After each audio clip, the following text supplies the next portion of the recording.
जय हिंद साथियों, आपका स्वागत है हमारे चैनल जर्नी टू यूपीएससी में। साथियों, आज हम बात करेंगे इसरो के एक और महत्वाकांक्षी मिशन चंद्रयान 4 के बारे में।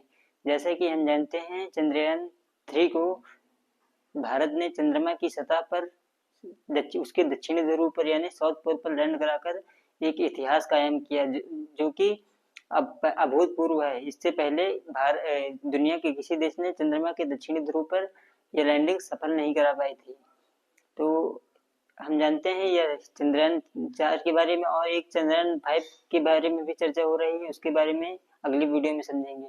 तो यह वीडियो यूपीएससी के सभी एग्जाम्स के लिए इम्पोर्टेंट है और पीसीएस के लिए भी, सभी जो एग्जाम्स होते हैं उनके लिए इम्पोर्टेंट है। तो साथियों, पहले जानते हैं चंद्रयान 4 के बारे में मूलभूत बातें। इससे पहले समझ लेते हैं कुछ मूलभूत बातें जो कि इससे जुड़ी होंगी। तो जैसा कि हम जानते हैं, इसरो ने 30 दिसंबर 2024 को एक मिशन लॉन्च किया। नाम था स्पेडेक्स। स्पेडेक्स मिशन में यह होगा कि 2 उपग्रह होंगे, यानी 2 सैटेलाइट होंगे। 2 सैटेलाइट होंगे, एक को पहले छोड़ा जाएगा, एक को बाद में। तो पहला वाला अंतरिक्ष में स्थिर हो जाएगा, इसे कहेंगे टारगेटेबल सैटेलाइट। और दूसरा होगा जिसे बाद में छोड़ा जाएगा सैटेलाइट को, जिस सैटेलाइट को उसे कहेंगे चेजर सैटेलाइट। अब ये सैटेलाइट आपस में करेंगे क्या, इसको इसमें डॉकिंग कराई जाएगी, यानी इसको इसमें जोड़ा जाएगा।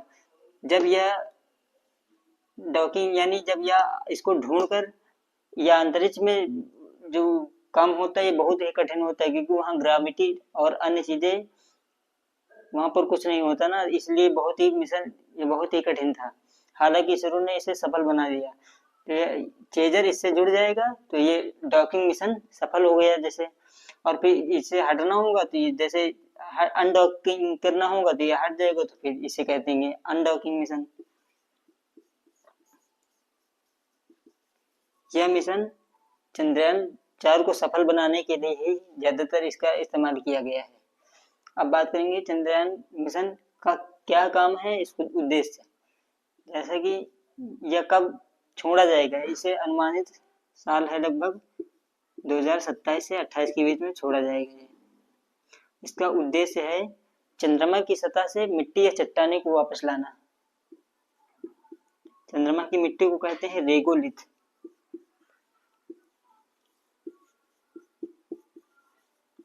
वहां से चट्टानों या मिट्टी को वापस लाना।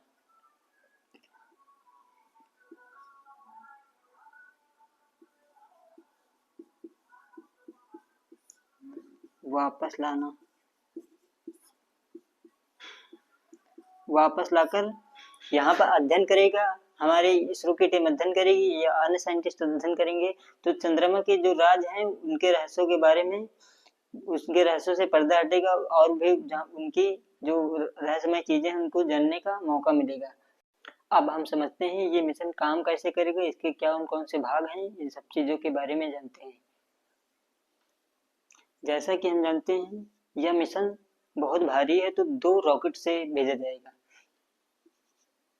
2 सैटेलाइट मान लीजिए, 2 रॉकेट, यानी 2 रॉकेट से भेजा जाएगा। जैसे हमने स्पेडेक्स मिशन में देखा, पहला सैटेलाइट गया, स्थिर हो गया, इसी प्रकार से दूसरा जाएगा।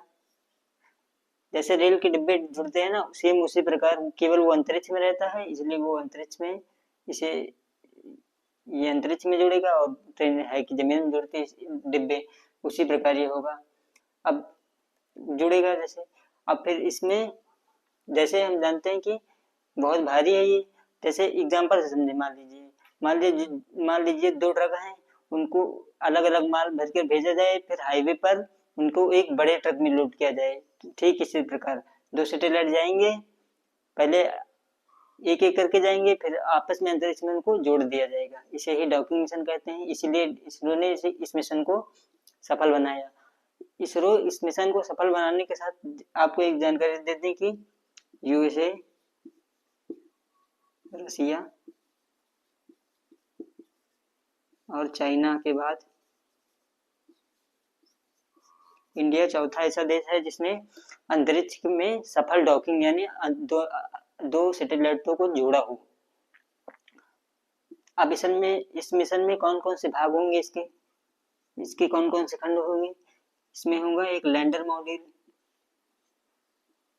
दूसरा होगा असेंडर मॉड्यूल, तीसरा होगा ट्रांसफर मॉड्यूल, चौथा होगा री एंट्री मॉड्यूल। अब जैसा इनके नाम से ही पता चल रहा है, लैंडर मॉड्यूल मतलब ये चंद्रमा की सतह पर लैंड करेगा। इससे मान लीजिए लैंड करेगा तो इससे एक रोबोट निकलेगा जो कि चंद्रमा की सतह से मिट्टी करीब 2 से 3 किलो मिट्टी या चट्टानों को उठा लेगा, उठाकर एक कैप्सूल में पैक करके इसको दे देगा। ये इसमें आकर जुड़ जाएगा, डॉकिंग मिशन जैसे जुड़ जाएगा। और फिर यह चंद्रमा की सतह से ऊपर उठेगा, असेंडिंग मतलब ऊपर उठना, चंद्रमा की सतह के ऊपर जाएगा यानी कक्षा में उसकी जाएगा अनडॉक होकर। अब इसका काम खत्म हो गया, अब इसका काम चालू हुआ। अब ये क्या करेगा, ये जो चट्टाने लाया है रिगोलिथ, अब ये ट्रांसफर मॉड्यूल को देगा, फिर ये इसमें जुड़ेगा, फिर इसका काम खत्म हो गया। ट्रांसफर मॉड्यूल अपना काम करेगा, या चंद्रमा की सतह से पृथ्वी की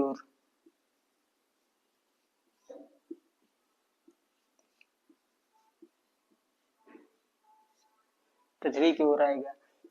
और फिर यह पृथ्वी के जब पृथ्वी की ओर आएगा तो यह इससे डॉकिंग करेगा री एंट्री मॉड्यूल से, या फिर जो जानकारी लाई थी, जो मिट्टी लाया था, यह इसको दे देगा री एंट्री मॉड्यूल को। यह एक चेन के सहारे हो रही देखो प्रक्रिया, जैसा देखने पर एक चेन, जैसे ट्रेन के डिब्बे एक से एक मिलकर जुड़े होते हैं तो सामान को एक डिब्बे से दूसरे डिब्बे में पहुंचाया जाता है, सेम इसी प्रकार ये प्रक्रिया होगी। अब री एंट्री मॉड्यूल का काम होगा यह इससे जो जानकारी लाया है ट्रांसफर मॉड्यूल से, या पृथ्वी की ओर मतलब पृथ्वी की कक्षा से बाहर लाए, अंदर सॉरी। और ये जानकारी होगी जो हीट कैप्सूल होते हैं, जो बहुत ही ज्यादा तापमान सहन करने की क्षमता रखते हैं। जैसा कि हम जानते हैं जब कोई पिंड आकाश से अंतरिक्ष से पृथ्वी की कक्षा में प्रवेश करता है तो उसके वायुमंडल से बहुत ही ज्यादा घर्षण का सामना करना पड़ता है, जिससे वो जल भी जाता है। लेकिन इसको ऐसे डिजाइन किया जाएगा कि ये जले ना, सुरक्षित पृथ्वी पर आए। अब जब पृथ्वी के पास एकदम सतह के पास आ जाएगा तो इसको पैराशूट के सहारे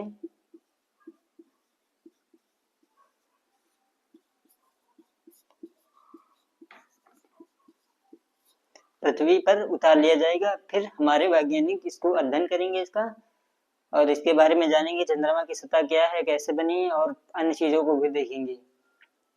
यह मिशन भारत के लिए किस प्रकार से महत्वपूर्ण है? यह मिशन भारत के लिए हम एक चीज 2-3 चीजों से समझ सकते हैं। पहला, जैसे इंडिया का अपना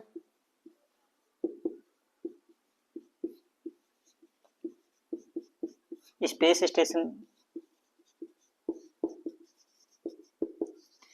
स्टेशन बनाने में मदद करेगा। जैसा कि हम जानते हैं स्पेस स्टेशन एक बहुत बड़ी चीज होती है जिसको डायरेक्ट यहाँ से बनाकर नहीं भेजा जा सकता। वहाँ एक के बाद एक टुकड़े भेजने पड़ेंगे, जिससे डॉकिंग के सहारे जोड़ना पड़ेगा, तो इसमें भी सफल होगी। और दूसरा है जो लंबे समय तक चलने वाले मिशन है, जैसे मंगल मिशन पर मिशन मंगल है, जैसे मंगल ग्रह पर बस्तियां बसाने की बात कर रही, वहां पर भी ये उनको कॉलोनी बसाने में मदद करेगा। और भारत का ये पहला ऐसा मिशन होगा जो कोई सैंपल है उसको लेकर अपनी सतह पर लैंड करेगा। तो साथियों, जानकारी कैसे लगी? अच्छी लगी हो तो लाइक करिए, चैनल सब्सक्राइब करिए। थैंक यू एंड जय हिंद।